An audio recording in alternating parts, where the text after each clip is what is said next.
ஓசூர் அருகே உள்ள பாத்தகோட்டா கிராமத்தில் உள்ள ஸ்ரீ சீதா ராமாஞ்சநேய சுவாமி கோவிலில் ஸ்ரீ லட்சுமி நரசிம்மர் சுவாமி பிரதிஷ்டபான நிகழ்ச்சி நடைபெற்றது. இதனையொட்டி கோவிலில் சுவாமிகளுக்கு பல்வேறு சிறப்பு அலங்காரங்கள் செய்யப்பட்டு சிறப்பு பூஜைகள் நடைபெற்றன.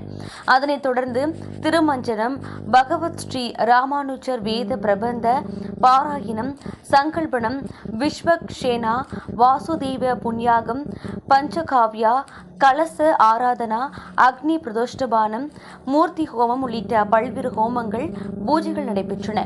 அதனைத் தொடர்ந்து நரசிம்மர் சுவாமி பிரதிஷ்டை செய்யப்பட்டு இதில் பாத்தகோட்டா உள்ளிட்ட சுற்றுப்புற கிராமங்களைச் சேர்ந்த ஏராளமான பக்தர்கள் கலந்து கொண்டு சுவாமியை தரிசனம் செய்தனர். இதற்கான ஏற்பாடுகளை பாத்துகோட்டா ஸ்ரீ சீதாராமா ஆஞ்சநேயர் தேவாலய சேவா ட்ரஸ்ட் நிர்வாகத்தினர் செய்திருந்தனர்.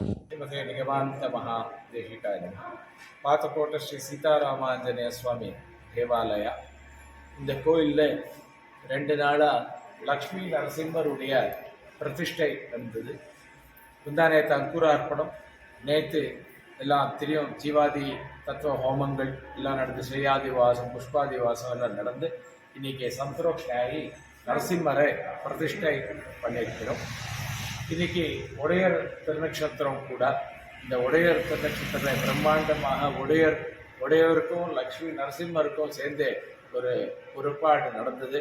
வேத பாராயணம், பிரபந்த பாராயணம் கோஷ்டி எல்லாம் வந்து ரொம்ப நல்லா பிரபந்த பாராயணமும் வேத பாராயணமும் நல்லா நடத்தி பெருமாளுக்கு ரொம்ப அற்புதமான ஒரு புறப்பாடு நடந்தது இந்த கோயிலில். விசேஷமாக ஸ்ரீமதே ராமானுஜாய நமஹ.